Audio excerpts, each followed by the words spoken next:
शपथविधी घेतला आणि जो महायुतीचं जे अधिवेशन काल सुरू झालं नागपुरामध्ये, हिवाळी अधिवेशन, त्याच्या पहिल्याच दिवशी नवीन सरकारने 35,788 कोटीच्या मागण्या केल्या आणि त्यात खास आमच्या सर्व लाडक्या बहिणींसाठी 1400 कोटी रुपयांची तरतूद करण्यात आली आणि सोबतच दुसरं एक गिफ्ट, दुसऱ्या एका योजनेसाठी 514 कोटींची तरतूद करण्यात आली. म्हणजे पहिल्याच दिवशी महिलांसाठी डबल गिफ्ट आणि हे पैसे आज 16 जिल्ह्यात या 16 बँकांमध्ये जमा होतील.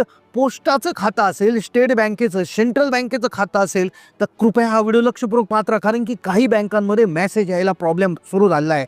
लक्षात घ्या, मंत्रिमंडळाचा विस्तार होण्यापूर्वीही काही महिलांना पैसे आले आहेत. आम्हाला कमेंट देखील येत आहेत. कमेंटमध्ये समजत आहे की काही जिल्ह्यात पैसे वाटप झालेलं आहे. मग तुम्हाला जर अजूनही पैसे आले नसतील तर कमेंट करा, कारण की तुमचा जिल्हा या लिस्टमध्ये नसणार आहे.